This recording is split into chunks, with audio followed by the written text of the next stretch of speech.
Buenos días otra vez a todas y a todos. Acabamos de hacer el lanzamiento oficial de la Semana de Innovación en este año. Ahora me toca presentar a una personalidad, a Thomas Quenney, quien es el director general de AFPM, la asociación que está en Ginebra, que representa a todas las asociaciones y empresas farmacéuticas de innovación a nivel global, que ha tenido un papel fundamental en traer a todos los actores juntos, en las alianzas, en mover a todo este sector innovador que ha sido de un alto impacto positivo, en donde desde marzo del año pasado, que ya la OMS declaró la pandemia, a diciembre ya tener vacuna, y en estos momentos, como dijo Rodrigo Ruiz, ya hay 5 vacunas aprobadas en México, simplemente en forma de uso ya para toda la población. Y sin más, quiero dar la bienvenida a Thomas Quenney. Thomas, great to have you in Mexico. You had the opportunity of coming to our Week of Innovation in 2018, and hopefully next year we'll be able to do it face to face again. And once again, thank you very much for all your leadership at global level, which has brought us all together for some fantastic results. And I leave you with the audience. Thank you very much, Cristobal. I'm really honored and so pleased to be invited again to the Week of Innovation. And of course, first, I want to extend a warm congratulations to my friends and colleagues from AMIF. Congratulations for the 70th +1 anniversary of AMIF. But also congratulations and warm thanks to Cristobal. Chris, who is really one of the stalwarts of the international industry of IFPMA, and I'm so pleased to have him among our council members, our colleagues.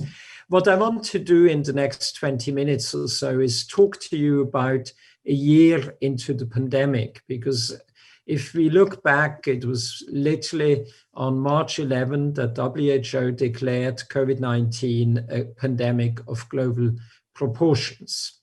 And I recall that a week later, on March 19th, we, IFPMA, the Innovative Industry Association of Associations and Manufacturers, we pledged to do all we could to really tackle and win the war against COVID-19, against SARS-CoV-2.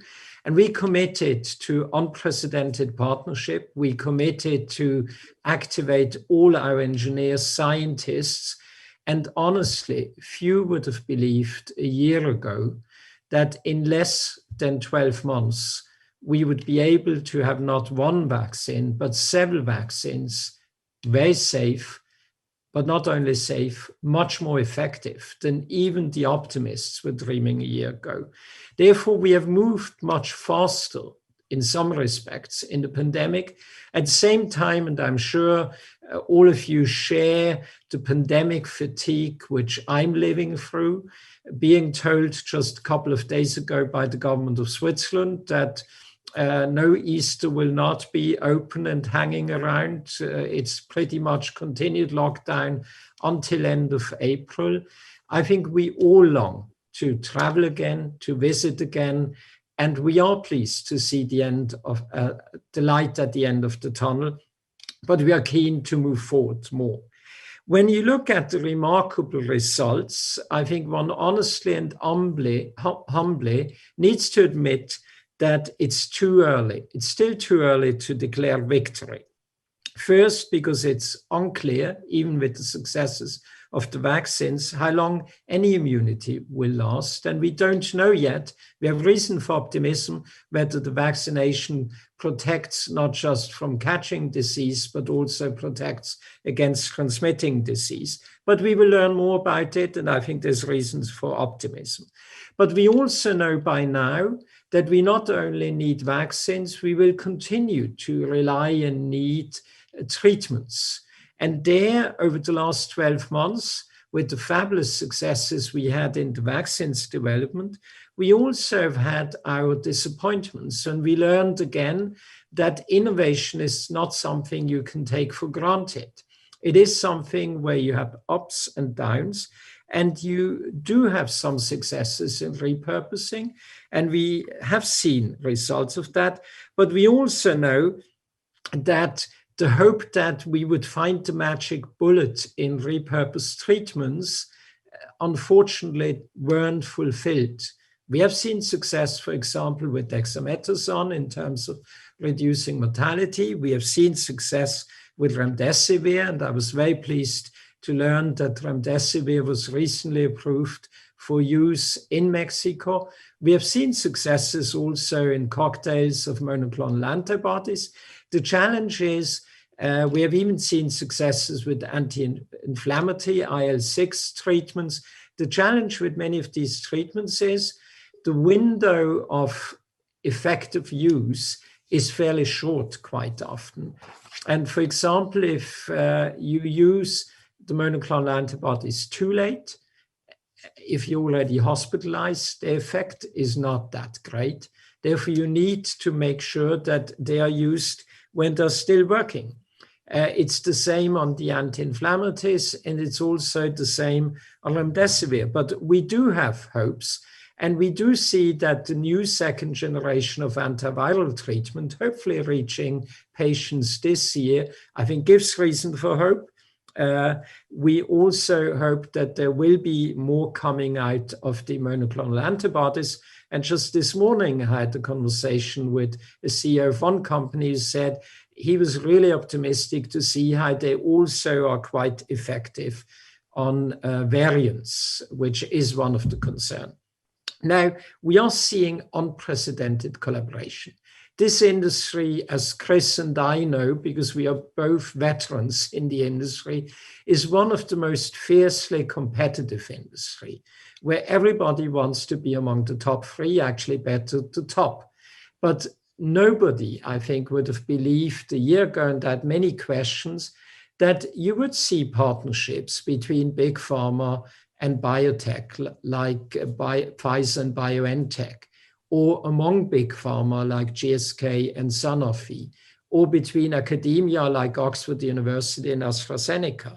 Few people would have believed the amount of partnerships we have also with developing country vaccine manufacturers. Therefore, what we see now, and that's what's needed in fighting COVID-19, we see an unprecedented partnership, and we see an industry which is truly walking the talk about no one left behind, about the enemy. The rival is not the competitor. The rival, the enemy, is the virus. We are fighting a war against the virus. We are fighting a war against time. We are in uncharted territory. This is not business as usual. Because normally when you look at vaccine development, you do move step-by-step approach in order to do preclinical trials, analyze the results, move into phase 1 clinical trials with a very small cohort, look into the results, maybe wait 2 months, and then you get into clinical trials, phase 1, 2, and 3. You also, in parallel, try to optimize the manufacturing process. Here, historically, the fastest vaccine ever developed was against Ebola. Ebola, in 2015, the work started. In 2019, one had the vaccine. It was 4 years. In COVID-19, the first vaccine got market approval in 326 days at record time. And not only did it get market approval, I recall workshops with the University of Florida and PAHO with Peter Ortiz and some of the world's leading vaccine experts. They said, if we can get a vaccine which has an efficacy of above 50%, without a blink, I take it. Now we have vaccines which 70, 80%, and people actually say, can't we have the one with 95% efficacy? Therefore, what we have seen is really unprecedented success. But at the same time, because of the speed, because of the challenge, we also see, let's say, disappointments or bumps in manufacturing. What we sort of forgot is how complex biological manufacturing is. What we forgot is that yields from bioreactors can't be taken for granted. And many of you, all of you, I guess, have read the media in terms of manufacturers struggle to meet the deliveries. The scaling up is not as smooth as we hoped for. And on top of that, we had a number of vaccine projects which didn't come to fruition. But what we saw is it's not for want of trying. Companies who failed, they are now reaching out to partnerships. You've seen in the US, for example, the announcement about Merck, Sharp and Dohme teaming up with Johnson & Johnson to make sure that you get a fast scaling up of manufacturing. You've seen Sanofi offering their support for Pfizer-BioNTech. Because we all want to do the impossible in terms of reaching out. But we also have seen, every single company has reached out to partnerships, either with biotech or other big pharma, or with manufacturers from developing countries. For example, Johnson & Johnson has a collaboration with Aspen in South Africa, Sanofi in France, and recently announced Biological E in India. AstraZeneca has licensing agreements and tech transfer with the Serum Institute, so does Novavax. Therefore, when you actually look at the scale of manufacturing, and I've confronted, not least by Dr. Tedros from WHO, who shouts and screams left and right, why do we have to wait for these vaccines? Why can't more be done? When you look at the scale, it is mind-boggling. Pre-COVID-19, global vaccine capacity was 3.5 billion doses for all the vaccinations, for Zika, measles, yellow fever, mumps, Hep A, Hep B, all the vaccines, 3.5 billion doses. In 2021 alone, we do have a realistic chance, notwithstanding the bumps and hitches in manufacturing scale-up, of getting 10 billion doses out to the people who are waiting for. 10 billion doses means a trebling of global vaccine capacity for a single disease. Now, looking at that, it's not surprising that you are dealing also with bottlenecks and shortages, not just in vaccine manufacturing or in the fill and finish capacity, but there are shortages of ingredients. For example, one of the vaccines, the Pfizer-BioNTech, is composed and needs 280 different ingredients, which are manufactured from 18 different countries. It shows that it's no surprise, for example, that there are concerns about shortages of glass vials. There are concerns about shortages of the lipid nanoparticles, which are needed as a vector to bring the mRNA vaccines into the body where they need to. Shortages of filters, shortages of the giant plastic bags, which are used for the single-use bioreactors. And everybody is leaving no stone unturned to look at how can one scale up vaccine manufacturing, but how can we also scale up supply ingredient manufacturing. And please, that's a plea to governments, do not disrupt global supply chains, because if you start with tit for tat, and when you read the media about the EU versus UK or concerns about the US or India, I think we have all the reasons to really call out for, we need open borders, we need free flow of goods, we need a free flow of skilled human resources. Because one of the bottlenecks is the people. 70% of vaccine manufacturing is quality assurance. For this quality assurance, you need the pharmacists, the biologists, the scientists, and they are not abundant. That's why it was interesting. I'm sure that you're also following the debate in WTO about the patent waiver. I was really intrigued to see recently when we organized together with Chatham House a global C19 vaccines supply chain and manufacturing summit. The ones who were most vocally, saying, looking just at IP, looking at patents is far too short-sighted, because if you want tech transfer, you need to have a process of engaging with each other. You need to be willing to share trade secrets, know-how, train skilled people, the blueprints of the vaccine manufacturing, and you can't force that. Taking the patent away would potentially send the wrong signal, because it means that you think you can get it through coercion, whereas actually what you need is collaboration, which normally takes years to build up. But what we also realized, all of us, a global crisis needs a global solution. Therefore, global supply chains are absolutely key, and trade measures which hamper or restrict are detrimental for everybody. Everybody will be poorer off.